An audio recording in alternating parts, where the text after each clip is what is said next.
Hi, I'm Jennifer, and I wanted to share today from the Holy Bible. I'm reading from the King James Version. And so this is coming from the book of Hebrews, and I'm going to read in chapter 8 and start with verse 1. Now, of the things which we have spoken, this is the sum. We have such an high priest who is set on the right hand of the throne of the majesty in the heavens, image of the sanctuary and of the true tabernacle which the Lord pitched and not man. For every high priest is ordained to offer gifts and sacrifices, wherefore it is of necessity that this man have somewhat also to offer. For if he were on earth, he should not be a priest, seeing that there are priests that offer gifts according to the law, who serve unto the example and shadow of heavenly things, as Moses was admonished of God when he was about to make the tabernacle. For see, saith he, that thou make all things according to the pattern showed to thee in the mount. Verse 6, but now hath he obtained a more excellent ministry, by how much also he is the mediator of a better covenant, which was established upon better promises. Before I go on reading more, I wanted to stop there because the New Testament is a better covenant. Why? Because Jesus Christ came. In Ezekiel, you can read about how it was prophesied that there would be a new covenant to come. And certainly, Jesus brought that new covenant. He is the mediator of it. He brought the new covenant, and we are to live under the new covenant now. I used to be under the Torah observant lifestyle for about maybe 3 years or so. I was confused, and I used to do the whole Shabbat. I would think that it was a sin to go to Walmart on the Sabbath, or to buy something on the Sabbath or whatever. But then God opened my eyes that we are to rest in Jesus. Jesus said, come to me, all you who are weary and heavy laden, and I will give you rest. Jesus is our rest. Just like Jesus said, you're not supposed to commit adultery, but he also brought the bar up higher and said, don't even lust after another person.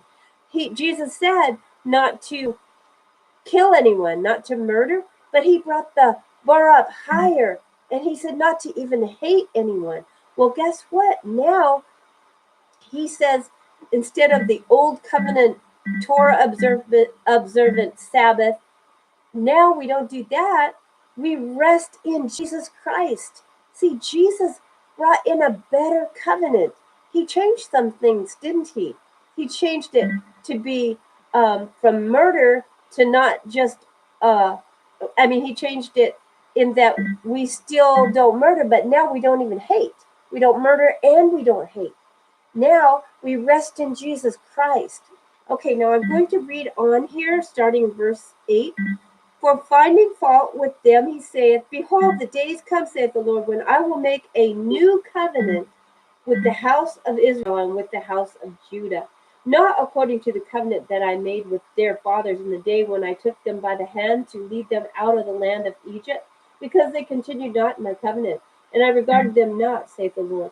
But this is a covenant that I will make with the house of Israel. After those days, saith the Lord, I will put my laws in their mind and write them in their hearts, and I will be to them a God, and they shall be to me a people. And they shall not teach every man his neighbor, and every man his brother, saying, know the Lord, for all shall know me, from the least to the greatest.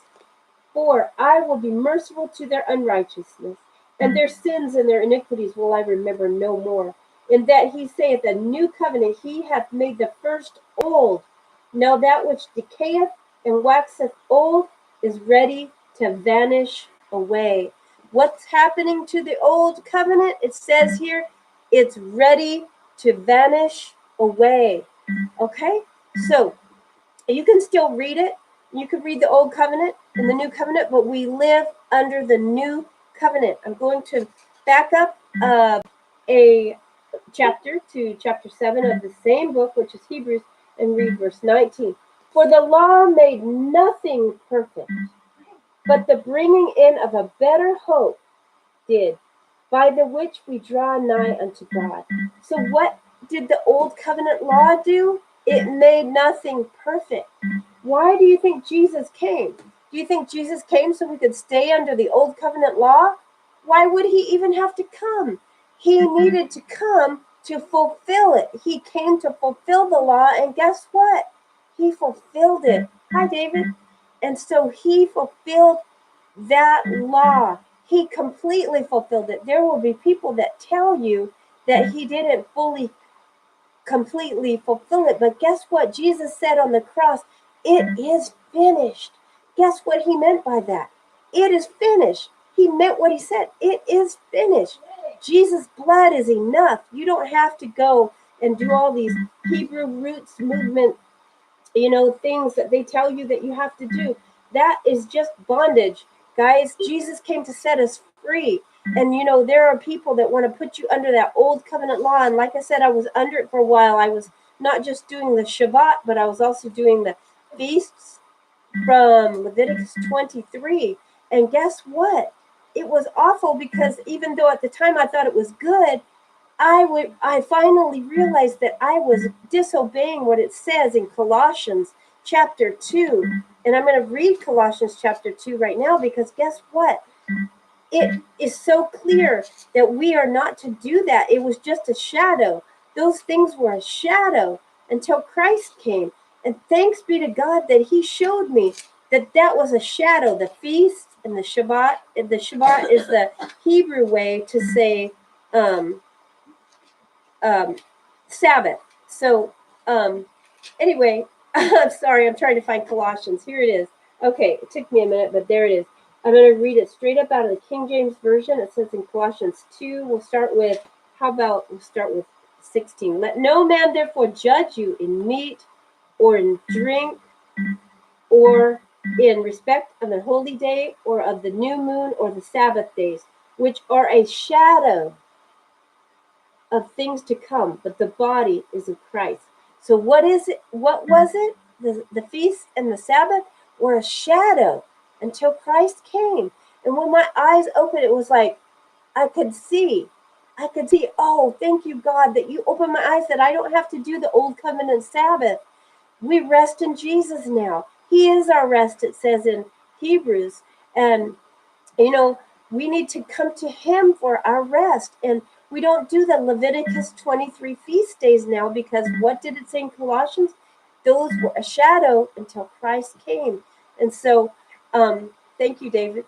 And anyway, I just wanted to continue on in Galatians now, because, these are the two main verses that God used to open my eyes. When I was under the Hebrew roots movement, I was deceived, because guess what? I thought I had to do the Sabbath according to the old covenant, and I thought I had to keep the Feast of Tabernacles and the Pentecost and all the feast days. There's like 7 of them, and I thought I had to eat unleavened bread, at a certain time of year, and eat lamb and bitter herbs and all this, but guess what? We don't go under the old covenant like we learned. Sorry, my boys are in the room, Josiah and Gabriel. Say hi, boys. There they are. So if you hear any noises, that's coming from them over there on the bed. They're just laying on the bed with the phone, playing on their games. But anyway, I wanted to read this verse that really helped open my eyes, which comes from Galatians 5, chapter 4. Christ is become of no effect unto you. Whosoever of you are justified by the law, ye are fallen from grace. That's why I say my eyes were open when I read this, because I was like, oh God, I don't want to fall from grace. I don't want to fall from grace. And what can make a person fall from grace? When they try to become this person that goes under the old covenant Torah observant lifestyle. They can actually fall from grace if they think they're justified by all those feast days and all those rituals and all the Shabbat and all that, which I don't know, because God knows how far a person can go in that. But there is a line, and you don't want to mess with getting too close to that line. I'm not saying that everybody is going to hell that's in the Hebrew roots movement, because maybe they still love Jesus. They call him, most of those Hebrew roots movement people call him by the Hebrew name, which is usually they call him Yeshua.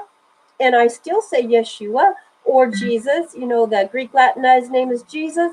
and the Hebrew name is Yeshua. He knows who he is, so you call him either one, or some people say Yahushua. It depends on how they want to pronounce it or whatever. But the point I'm trying to make is it's fine to still say the Hebrew name. That's fine. But don't get so caught up on it that you're condemning people to hell if they say Jesus. It's okay to use the Greek Latinized name Jesus. It's okay to use, if you're Spanish speaking, you might say Jesus Cristo, or if you're in Italy, they say Yeshu, or if you're in, another country like, Uganda or something over in Africa or something, they might say uh, Yeshu. I'm not sure how it's pronounced in every single land, but there are different ways to pronounce his name. So if somebody's trying to get you all caught up on how to say the name, then that is not good. Hi, how are you? You see, it says hi, boys. Hey, somebody said hi to you, boys. Hi. Yeah, it says Ginger Steck says hi, boys, and say hi to David. He's listening. Hi, David.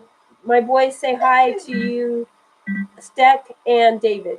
So anyway, going back to this, I just wanted to say that these are the two main verses that God used to open my eyes, Hebrews 7:19 and Galatians 5:4, because nobody wants to fall from grace, do they?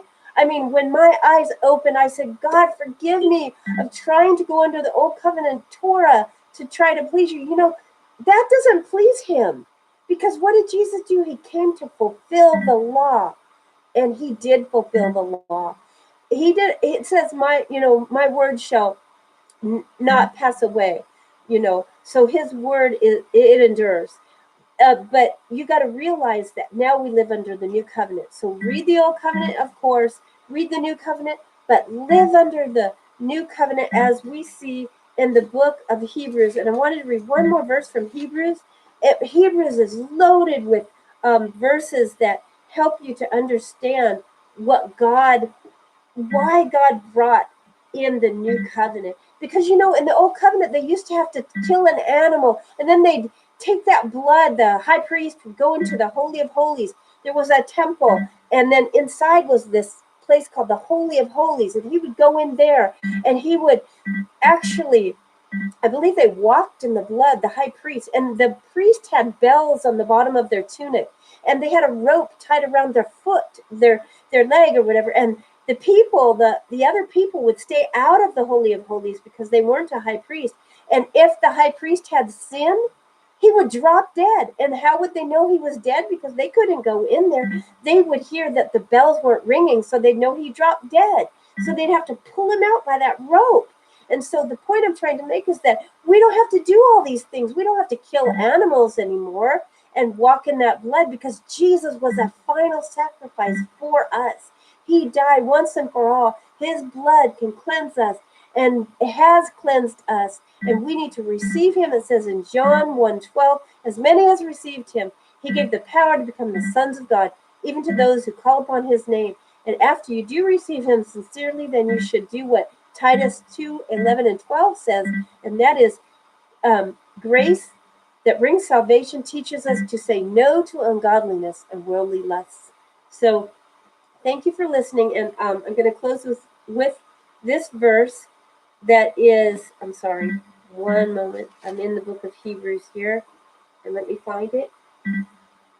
That's not it. Hold on one more second. I'm sorry. I'm not very organized tonight. Is it in chapter? Okay, here we go. Hebrews 11. Now faith is a substance of things hoped for, the evidence of things not seen. So you need that faith in Jesus Christ. You don't see him, right? But faith is a substance of things hoped for, the evidence of things not seen. So we don't see Jesus, but we know he's there. We see his handiwork. We see the mountains he's made, the rivers and waterfalls, oceans and animals and people. We see what he's made. So we cannot deny that there is a creator, because there's creation. Someone made this creation. It is the Heavenly Father made everything through Jesus. Read Ephesians for that.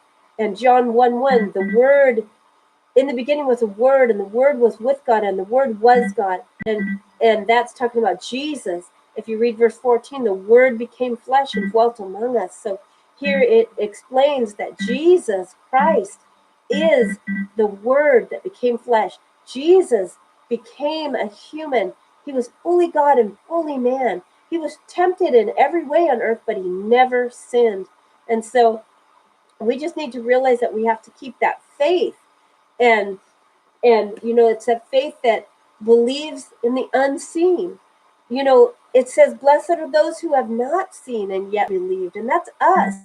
Nowadays it's different from in the old covenant days. Mostly, primarily, God spoke with an audible voice back then, but now he speaks to our heart, that inward witness, and he speaks through the Holy Bible primarily in those ways.